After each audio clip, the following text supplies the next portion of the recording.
Hey, welcome to today's class. Don't forget your assignment number 3. On the heels of that, we're going to have assignment number 4 posted sometime on Thursday or Friday morning. They'll be due next week, and then we'll have a really easy one to close out the semester with, and then we have a test next week. And remember, some of the things we talked about. Look, I've got written down right here some of the questions from the lecture about sales and where we are. Remember about cold calls. Remember about things like accruals and co-op advertising. Remember about call reluctance. It makes it hard to call. It's what causes the most problems with salespeople. Remember about asking for the order. Remember about a marketing standpoint of sales. Remember that radio is the most dependent on local advertising one of all the media we've talked about. Remember how salesmen get paid on commissions and sometimes a draw against commission. Remember the difference between avails and inventory. Know what a make good is. Know what how cable companies do advertising through interconnects and other ways. So all those things. Remember those things. We're making a great push on test 3 to have great scores with no curves. So I want to show you a video today. We're going to talk about news today, and a lot of times when people think about news, news maybe more now than any time that I can remember is being assailed by people, and you're hearing terms like fake news. And the article that we are writing our assignment 3 on really talks about how that adds to the perception of fake news. And I would normally tell people, hey, there are things like fake news out there, but places like New York Times, AP, other places, those traditional news outlets are not fake news. They might get things wrong, but they're not fake news. But then we see, like in that story yesterday, that sometimes editorials get in the way, sometimes people's opinions get in the way. And right, people are human, and that's how they write things or they present things. That doesn't do us any favors. Like I remember I talk about a lot that I used to have. Well, I still have some buddies that I went golfing with one Saturday morning. This is a couple years ago, and one of them said, "Hey, can't believe that Obama is doing away with the Pledge of Allegiance." And I was like, "What?" He goes, "Oh yeah, he's making the Pledge of Allegiance illegal and banning it." And fortunately, I had something like this, and so I just went to the table, looked it up, and again, it was clearly a fake news story. And I told him, "Hey, it's made up." Because I saw it on Facebook, believed it because he saw it on Facebook. So it's good for us to recognize sometimes there are things, have trusted news sources and go like that. But if you want to be in news, you want to be trusted and you want to make things happen the right way. One of the things I want to show you, I love showing this video. It's to start the class, and it's about a guy who was like you. He was a college student. He was at Ball State University. This was so many years ago that he had his chance to be a news anchor, sports anchor. So let's watch a little of the video, and then we'll tell you his story after that, because there's more to the story. But it's a great example of how things work. Hello, everyone. Well, the Ball State softball team continued to play this weekend, and they were hoping to continue off their straight 3 out of 4 losses.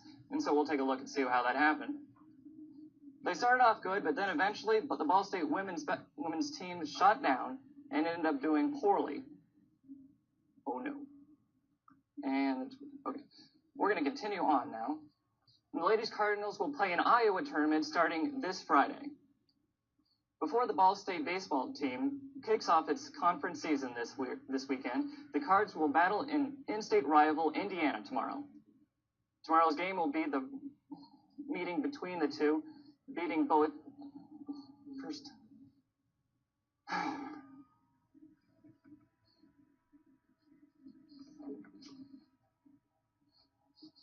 Say something. Hoosiers are on the 4 on the year, and they have won 6 of its last 7 games. Tomorrow will be the game 3 at 3 p.m. Switching to Ball State men's tennis, it seems every week they have a player.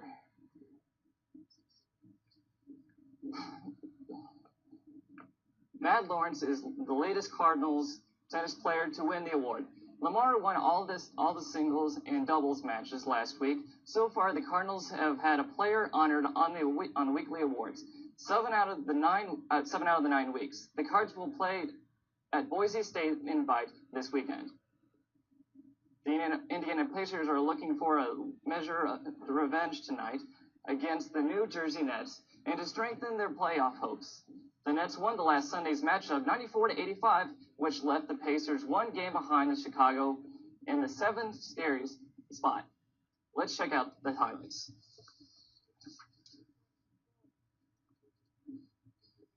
Steven Jackson's David.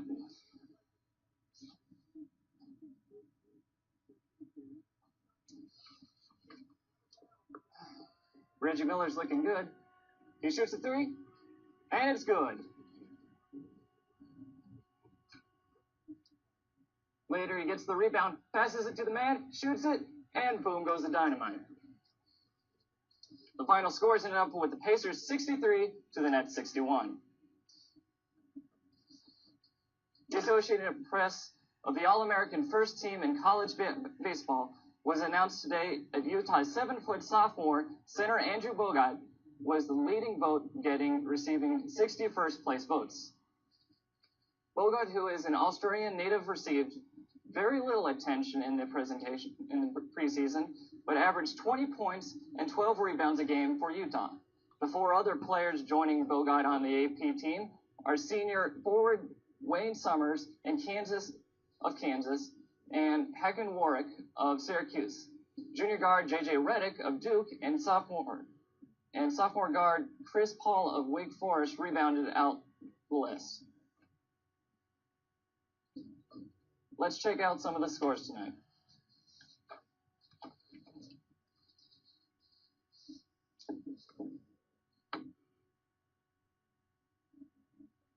Okay, great. Thanks a lot for that look in sports, Brian. Yeah. And when we come back, we'll have one final look at weather. Stay tuned. And that's as awful. That's as bad as it gets. That's the worst, basically, that I've ever seen. Now, there's a couple lessons we learned. Actually, a lot of lessons. One, it's harder than it looks. So remember that. That's something I want you to take from that. It's harder than it looks. You see guys doing the news. It's harder than it looks. And sometimes things go on behind the scenes that we aren't seeing there. His teleprompter went out.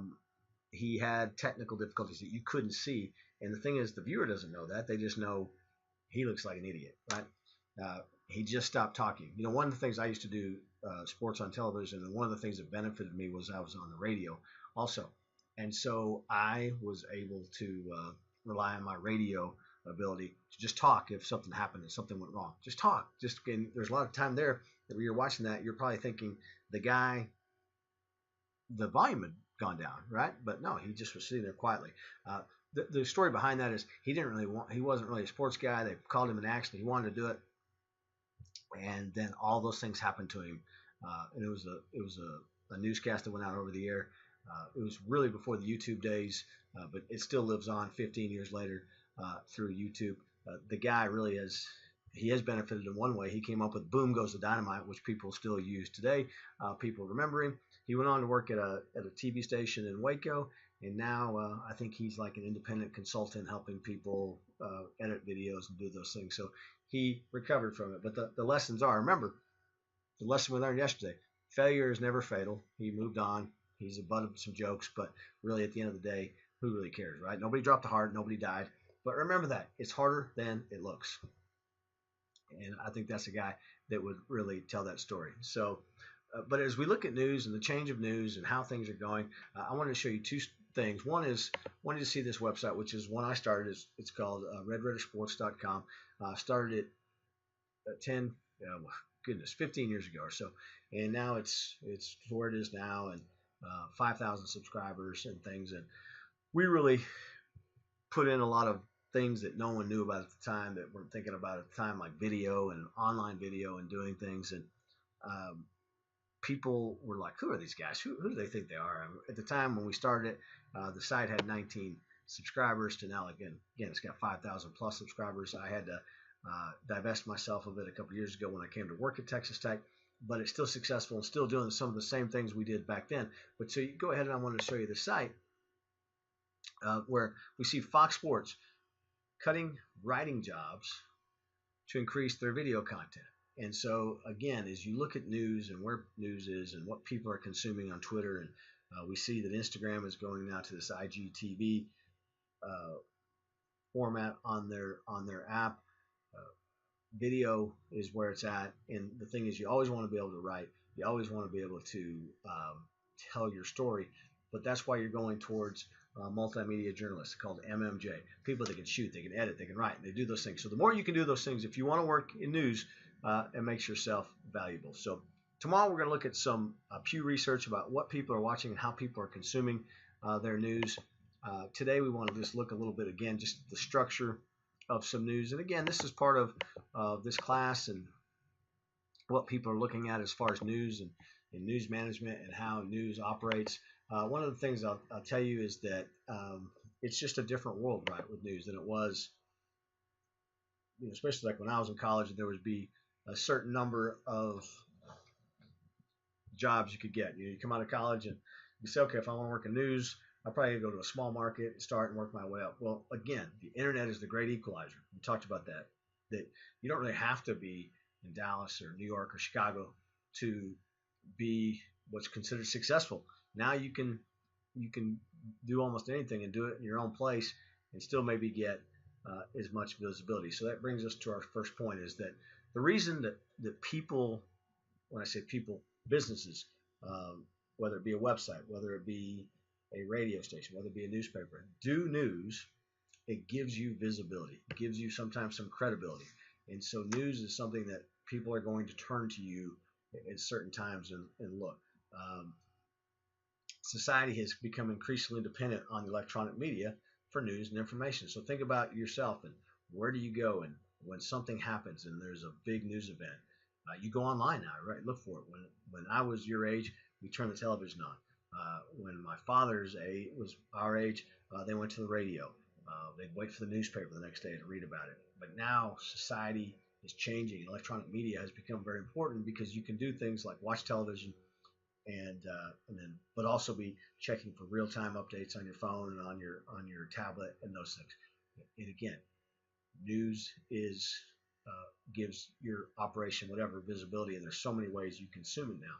And again, remember what we talked about radio. Sometimes if it's something locally happening, you'll go to your radio station because, again, there's a sense of community and there's a sense of tying people together.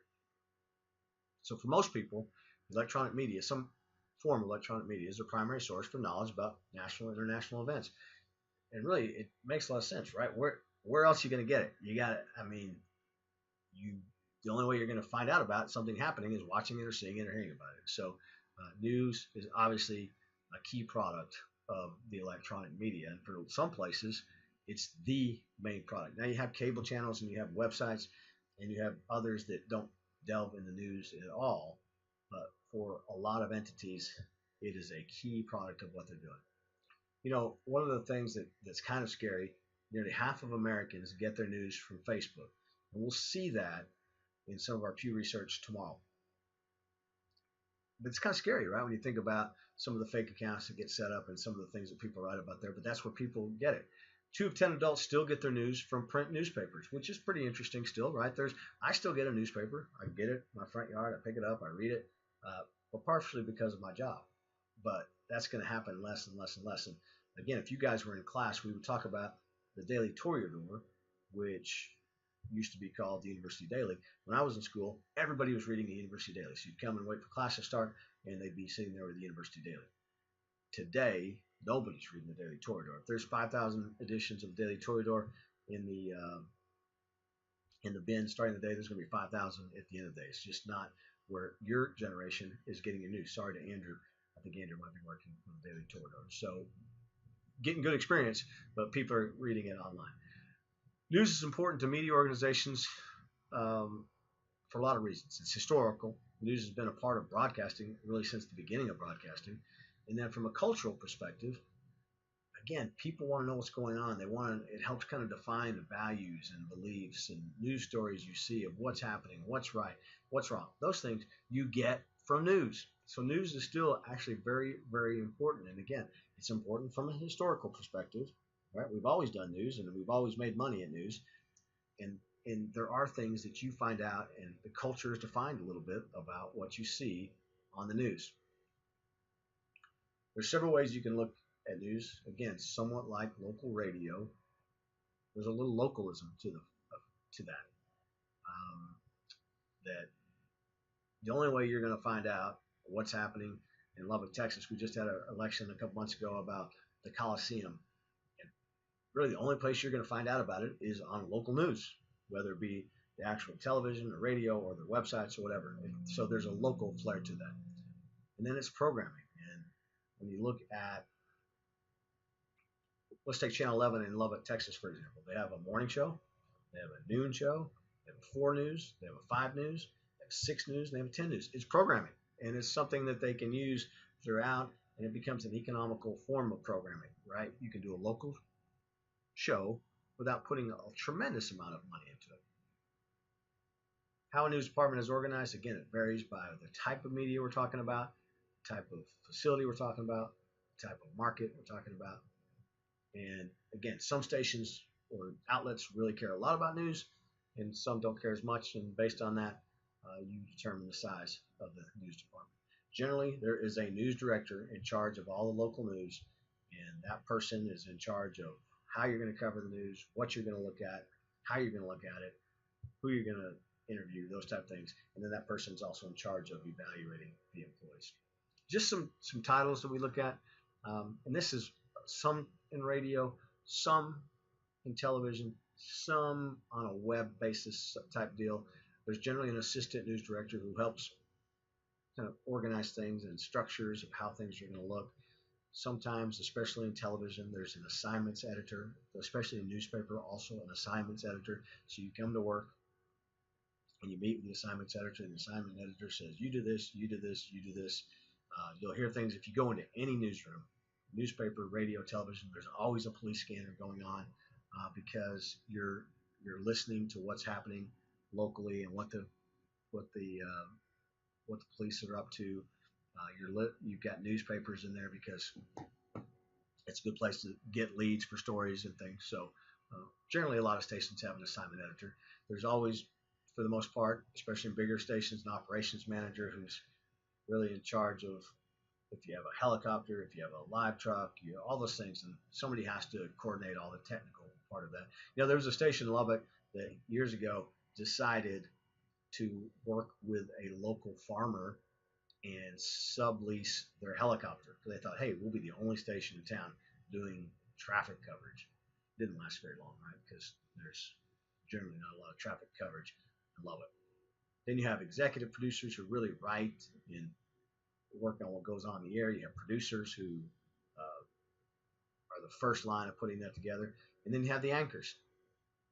We also call them by another word. They are called talent. And talent means, they're the ones that are on the air. And the reporters are also talent.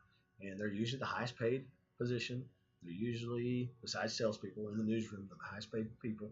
And they're visible. And they're the visible parts of your operation. So we all know the anchors of a different station and what they do and how they represent your station. Lower level, you have reporters, and that's what, if you go out and you want to work in news, you start as a reporter. Talked about that, photographers and editors. Those are all becoming more one position now. If you want to be in sports, there's a sports, most places have a sports department. Local television news, this is a test question. Local television news, sports is the least important part of a newscast. And that's why it's tacked on to the end. And for the most part, if you have time to get to it, you might get to it. Weather, especially in Lubbock, is the most important. People are interested in the weather. You got farmers and farming, and it's very important, the weather. That's why almost every station in town leads with the weather. They might do a quick news hit, and then they'll go to the weather. Sports, it's at the end, and sports is just not as important anymore. Again, who's waiting for the 10:25 to see if Tech won the game that night, or the Cowboys, or the Rangers? No one. You're looking on your phones, you're looking where else. So remember that. Sports, least important. Weather, most important and local. It's a very important thing.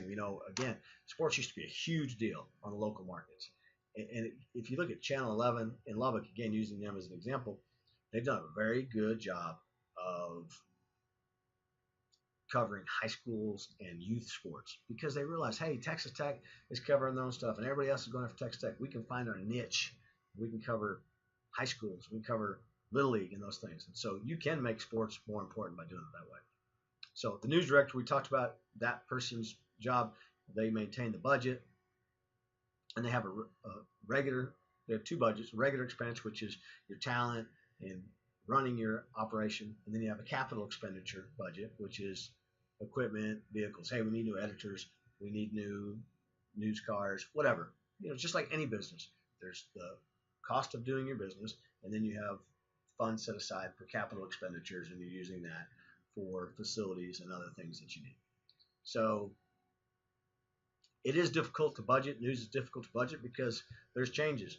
So if you're budgeting for the news in Lubbock and Texas Tech goes to the College World Series, well, it's hard to budget for that, right? You don't know if they're going to go. You think they're going to go, but you don't know for a fact. And then when they do go, all right, you got to send people. You got to pay hotel rooms. You got to pay travel. You got to pay meals and those things. And so if there's a hurricane, all of a sudden you want to send your people to a hurricane or cover a hurricane, or there's something going on in Austin that you're a Texas station. So it's hard sometimes to budget because you don't know what's happening. The most expensive area, which is personnel. And because, again, in news, you've got talent and you've got the people, the anchors that generally make the most money. So they take up a lot of your budget. So remember that news, the personnel is the biggest chunk of the budget.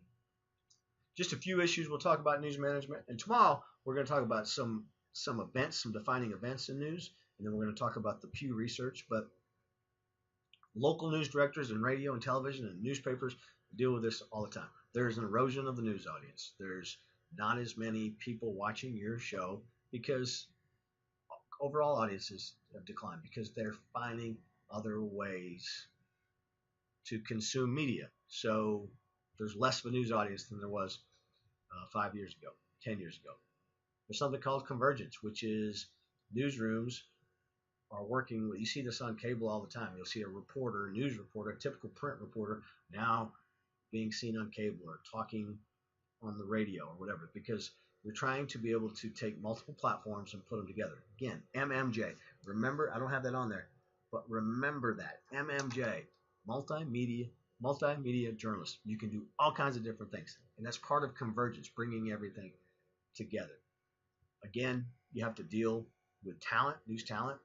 Generally, the camera people, the other kind of studio people, it's not that big of an issue, but if you get somebody really good, people are watching that person, people are used to watching that person, and then they either going to go or you're going to negotiate with them to keep them. And so you're always having to work on contracts. Some contracts, some places, if you have an anchor, you darn well better put them on contract, because if they're very good, they need to be on contract, because if they're not, they can leave at any time.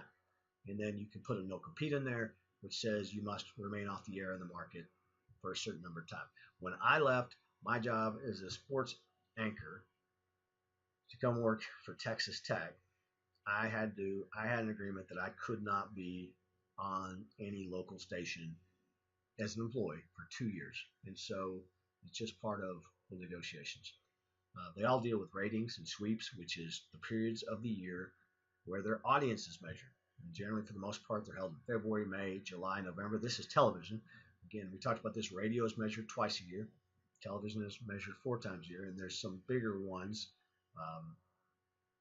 in those. February is a pretty big one. November is a pretty big one.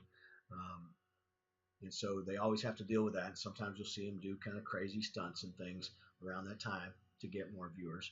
And then all the time, we talked about this in the ethical part of it. Hidden cameras, presenting news fairly and accurately. Sometimes a company will put out a news release. They'll say a video news release saying, hey, you don't have to cover my story. We're going to send you this and you can use this. And there's an ethical issue about it. Are we presenting both sides of the issue by using the company's video news release? So you have to have those things. We talked a lot about ethics, and that paper we're writing right now really deals with, is it ethical the way we're covering a story, or how we're showing it on our news, or how we're putting it in our print publication, whatever. And those are ethical issues that the reporter has to deal with, that the management has to deal with. Those are just issues that come up. A couple other things, race and ethnicity issues. You want to make sure you're presenting a balanced look to your audience. And then in some states, you don't in Texas, you have to deal with unions. And sometimes in those union states, you can't even pick up a piece of trash. That's a union job. So that becomes a hassle a little bit to the news management. We're going to talk tomorrow. I'm going to leave that for the next one, changes in news coverage. But I just want you to remember, again, some of the things that we talked about today about being a multi-purpose journalist, knowing that in television how it's changed. News, sports is not as important anymore.